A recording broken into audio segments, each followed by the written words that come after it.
I practice something called functional lifestyle medicine. And I also do patient advocacy. So I help people make medical decisions. But functional lifestyle medicine, hold on, let's just start with what functional medicine is. Functional medicine is a movement of doctors and scientists who want to look at the root causes of conditions instead of just covering them up with just covering up symptoms. And you look at the whole person, you see everyone is unique. And usually medications and surgeries are a last resort, not a first resort, unless it's like a life-saving, like if someone's in the ER or ICU, then, save their life.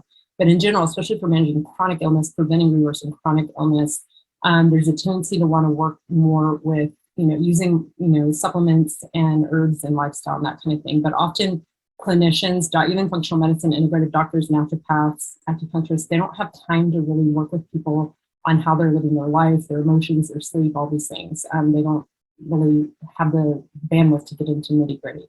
So functional medicine in principle, it's called that because it restores functionality by addressing the root causes and not just covering up symptoms. So we're restoring function. We're not just, for example, if your house is on fire and the smoke alarm goes off, if you take the battery out of the smoke alarm, will your house stop burning?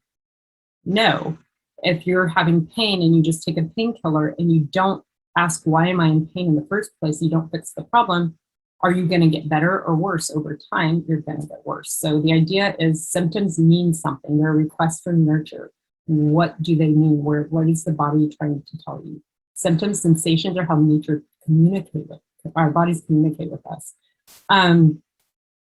And one of the things I love about functional medicine, it's very interdisciplinary. It's inclusive of, Western doctors, Eastern doctors, integrative, holistic, whatever. It's just the whole, body workers, mindfulness practices, meditation, blah, blah, blah. It's welcoming of all different religions and backgrounds and whatever. It's very inclusive. And again, we're looking at biocompatible, works with your biology, bioindividual, works with your individual personality and biology.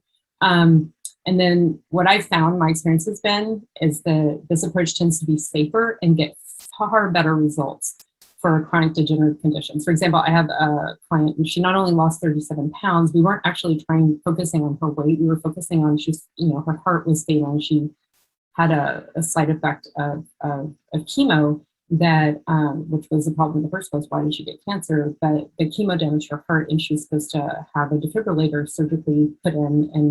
And in many cases with her condition, you have to have a heart transplant. So by focusing on healing her on a cellular level, she was able to avoid needing any surgery, no defibrillator, no heart transplant. And she lost 37 pounds and she's still in process. She's still working on it. But so anyway, that's not something, her cardiologist, is flabbergasted. He's never seen that before. That's one of my favorite things about my job is that doctors are shocked by what's possible.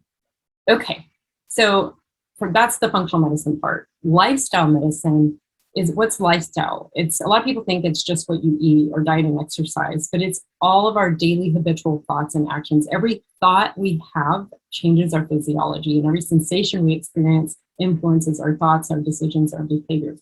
So lifestyle is the sum total of our daily habitual thoughts and actions, plus our physical and social environment. So the people in our lives, also like if you have toxic mold in your house, or you have lead paint or lead in your water, or, you have a lot of, I don't know, whatever the thing is, anything in your environment, any person, place, or thing, any of your daily thoughts and actions, this all makes up how you've engineered your life or how your life has been created.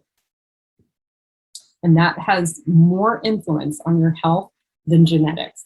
So there's a lot of research showing that over 90% of chronic illness, I don't care if you're talking about autoimmune disease, heart disease, chronic pain, or if you're talking about weight gain, or if you're talking about depression, anxiety, bipolar disorder, like so many of these things, you may have genetic tendencies, but what will usually flip the switch is going to be something in your life, in your environment. And that shapes your cellular biology, including your gene expression. That's something called epigenetics. Okay. So the point I'm trying to make here is that if we want to heal our bodies, we have to heal our lives. No doctor or pill can do that for you.